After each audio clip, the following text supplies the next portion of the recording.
ಓಂ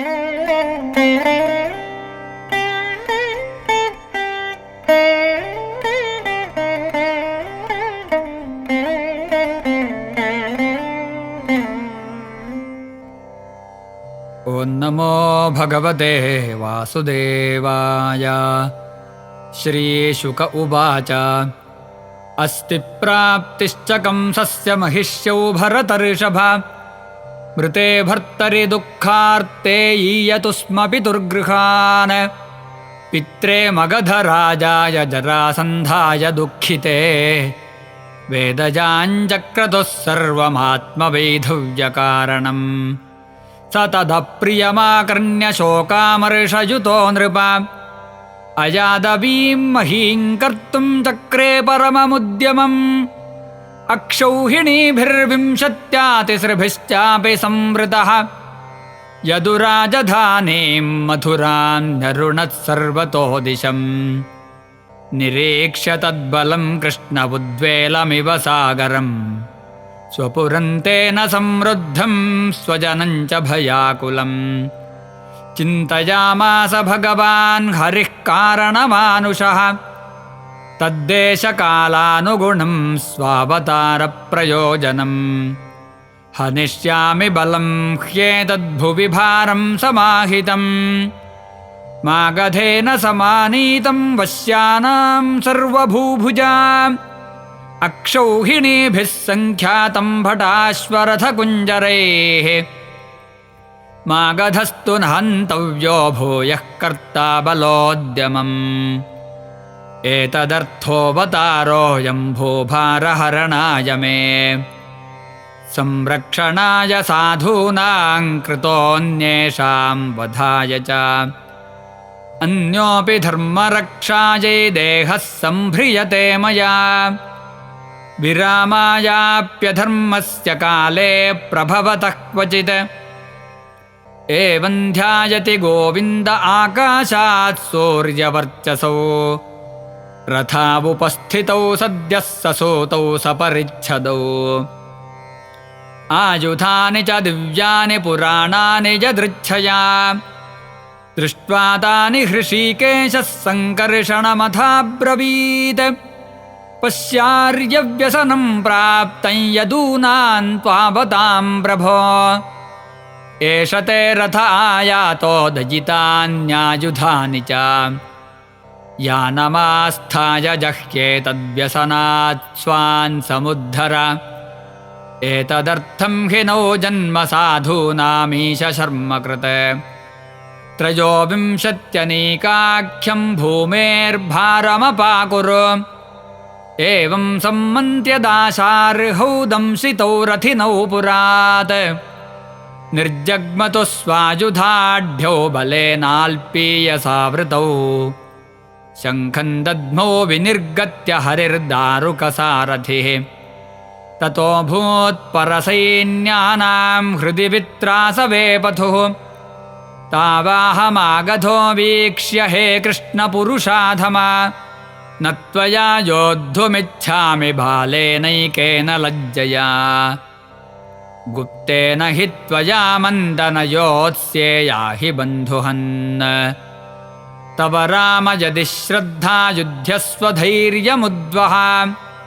ಹಿತ್ವಾ ವಾ ಮಚ್ಛರೈಶ್ಛಿನ್ನಂ ದೇಹಂ ಸ್ವರ್ಯಾಹಿ ಮಾಂಜಹಿ. ಶ್ರೀಭಗವಾನುವಾಚ ನ ವೈ ಶೂರಾ ವಿಕಥಂತೆ ದರ್ಶಯಂತ್ಯೇವ ಪೌರುಷಂ ನ ಗೃಹ್ಣೀಮೋ ವಚೋ ರಾಜನ್ನಾತುರಸ್ಯ ಮುಮೂರ್ಷತಃ. ಶ್ರೀಶುಕ ಉವಾಚ ಜರಾಸುತಸ್ತಾವಭಿಸೃತ್ಯ ಮಾಧವೋ ಮಹಾಬಲೌಘೇನ ಬಲೀಯಸಾ ವೃಣೋತ್ ಸಸೈನ್ಯಜಾನಧ್ವಜವಾಜಿಸಾರಥಿ ಸೂರ್ಯಾನಲೌ ವಾಜುರಿವಾಭ್ರರೇಣುಭಿಃ ಸುಪರ್ಣತಾಲಧ್ವಜಚಿಹ್ನಿತೌ ರಥಾವಲಕ್ಷಜಂತ್ಯೋ ಹರಿರಾಮಯೋರ್ಮೃಧೇ ಸ್ತ್ರಿಯಃ ಪುರಾಟ್ಟಾಲಕಹರ್ಮ್ಯಗೋಪುರಂ ಸಮಾಶ್ರಿತಾಃ ಸಮ್ಮುಮುಹುಃ ಶುಚಾರ್ದಿತಾಃ ಹರಿಃ ಪರಾನೇಕಪಯೋ ಮುಚಾಂ ಮುಹುಃ ಶಿಲೀಮುಖಾತ್ಯುಲ್ಬಣವರ್ಷಪೀಡಿತಂ स्वसैन्यमालोक्य सुरासुरार्चितं व्यस्फोर्जयच्छार्ङ्गशरासनोत्तमम् गृह्णन्निषङ्गादथ सन्ददच्छरान् विकृष्य मुञ्चञ्छितबाणपूगान् निघ्नन् रथान् कुञ्जरवाजिपत्तेन्निरन्तरं यद्वदलातचक्रम् निर्भिन्नकुम्भाः करिणो निपेतुरनेकशोऽश्वाः शरवृक्णकन्धराः रथा हताश्वध्वजसूतनायकाः पदातयश्छिन्नभुजोरुकन्धराः सञ्छिद्यमानद्विपदे भवाजिनामङ्गप्रसूताः शतशोऽसृगापगाः भुजाहयः पूरुषशीर्षकच्छपाः तद्विपद्वीपहयग्रहाकुलाः करोरुमीना नरकेशशैवला धनुस्तरङ्गायुधगुल्मसङ्कुलाः अच्छूरिकावर्तभयानका महामणिप्रवेकाभरणाश्मशर्कराः प्रवर्तिता भीरुभयावहा मृधे मनस्विनां हर्षकरीः परस्परम् विनिघ्नतारेन्मुसलेन दुर्मदान् सङ्कर्षणेनापरिमेय तेजसा बलन्तदङ्गार्णवदुर्गभैरवन् मगधेन्द्रपालितम् क्षयं प्रणीतं वसुदेवपुत्रयोर्विक्रीडितं तज्जगदीशयोः परम् स्थित्युद्भवान्तं भुवनत्रयस्य यः समीहतेऽनन्तगुणस्वलीलया न तस्य चित्रं परपक्षनिग्रहस्तथापि मर्त्यानुविधस्य वर्ण्यते जग्राहविरथं रामो जरासन्धं महाबलम् हतानेकावशिष्टासं सिंहः सिंहमिवौजसा बध्यमानं हतारातिं पाशैर्वारुणमानुषैः वारयामास गोविन्दस्तेन कार्यचिकीर्षया समुक्तो लोकनाथाभ्यां व्रीडितो वीरसम्मतः तपसे कृतसङ्कल्पो वारितः पथिराजभिः वाक्यैः पवित्रार्थपदैर्नयनैः प्राकृतैरपि स्वकर्मबन्धप्राप्तोऽयं यदुभिस्ते पराभवः हतेषु सर्वानीकेषु नृपो बार्हद्रथस्तदा उपेक्षितो भगवता मगधान् दुर्मनाययौ मुकुन्दोऽप्यक्षतबलो निस्तीर्णारिबलार्णवः विकीर्यमाणः कुसुमैस्त्रिदशैरनुमोदितः माथुरैरुपसङ्गम्य विज्वरैर्मुदितात्मभिः उपगीयमानविजयः सूतमागधवन्दिभिः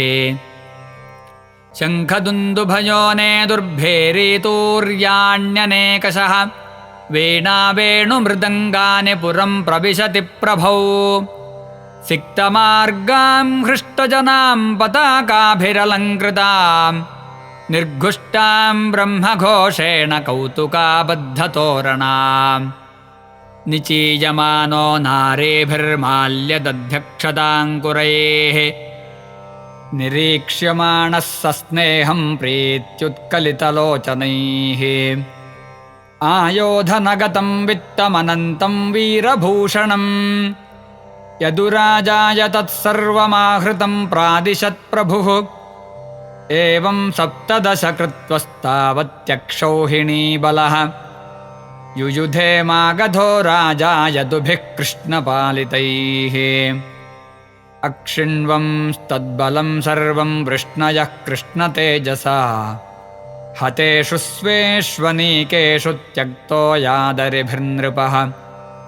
18 आगामिनि तदन्तरा नारदप्रेषितो वीरो यवनः प्रत्यदृश्यत रुरोध मथुरामेत्यतिसृभिर्म्लेच्छकोटिभिः नृलोके चाप्रतिद्वन्द्वो वृष्णीन् श्रुत्वात्मसंहितान् तन्दृष्ट्वा चिन्तयत्कृष्णः सङ्कर्षणसहायवान् अहो यदूनां वृजिनं प्राप्तं ह्युभयतो महत् यवनो यन्निरुन्धे स्मानद्य तावन्महाबलः मागधोऽप्यद्य वाश्वो वा परश्वो वा गमिष्यति आवयोर्युध्यतोरस्य यद्यागन्ता जरासुतः बन्धून् वधिष्यत्यथवा नेष्यते स्वपुरं बली तस्मादद्य विधास्यामो दुर्गं द्विपददुर्गमम् तत्र ज्ञातीन् समाधाय यवनं घातयामहे इति सम्मन्त्र्य भगवान् दुर्गं 12 योजनम् अन्तः समुद्रे नगरं कृत्स्नाद्भुतमचीकरत् दृश्यते यत्र हित्वाष्ट्रं विज्ञानं शिल्पनैपुणम् रथ्या चत्वरवीथिभिर्यथा वास्तु विनिर्मितम् सुरद्रुमलतोद्यानविचित्रोपवनान्वितम् हेमशृङ्गैर्दिविस्पृग्भिस्फाटिकाट्टालगोपुरैः राजतारकुटैः कोष्ठैर्हेमकुम्भैरलङ्कृतैः रत्नकूटैर्गृहैर्हैमैर्महामरकतस्थलैः वास्तोष्पतीनाञ्च गृहैर्वलभेभिश्च निर्मितम् चातुर्वर्ण्यजनाकेर्नं यदुदेवगृहोल्लसत् सुधर्मां पारिजातं च महेन्द्रः प्राहिणोद्धरेः यत्र चावस्थितो मर्त्यो मर्त्यधर्मैर्न युज्यते श्यामैककर्णान् वरुणो हयान् शुक्लान् मनोजवान् अष्टौ निधिपतिः कोशान् लोकपालो निजोदयान् यद्यद्भगवता दत्तमाधिपत्यं स्वसिद्धये सर्वं प्रत्यर्पयामासुर्हरौ भूमिगते नृप तत्र योगप्रभावेण नीत्वा सर्वजनं हरिः प्रजापालेन रामेण कृष्णः समनुमन्त्रितः निर्जगामपुरद्वारात् पद्ममाली निरायुधः इति श्रीमद्भागवते महापुराणे पारमहंस्यां संहितायां दशमस्कन्धे उत्तरार्धे दुर्गनिवेशनं नाम 50तमोऽध्यायः। सर्वत्र गोविन्दनामसङ्कीर्तनं गोविन्द गोविन्द।